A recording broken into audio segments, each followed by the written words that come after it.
Alright guys, so after I replaced my thermostat, I'm getting an error. Check engine light in the bottom left corner. My car's off right now. Went to AutoZone, they gave me this to check what it is, and it's telling me to change the thermostat. So you can reset this by going to AutoZone.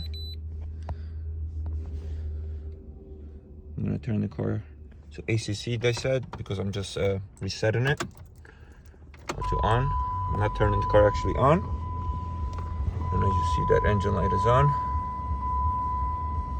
So all I'm supposed to do is hold the red button, and that should reset it. Oh no, first I gotta retry. Alright, so we're gonna retry.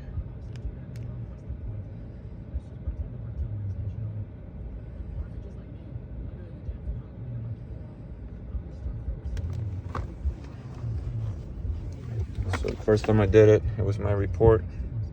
Let's replace thermostat, which I just did, so it probably didn't reset. So this is done. And I'm supposed to hold the red button. So I actually went to receive all ABS. When I did that, wiped the whole screen. Very successful. And now my check engine light should be gone. So I'm gonna turn off the car, start it up, and yep, it's gone. That's it. That's how you reset it. Thank you, AutoZone.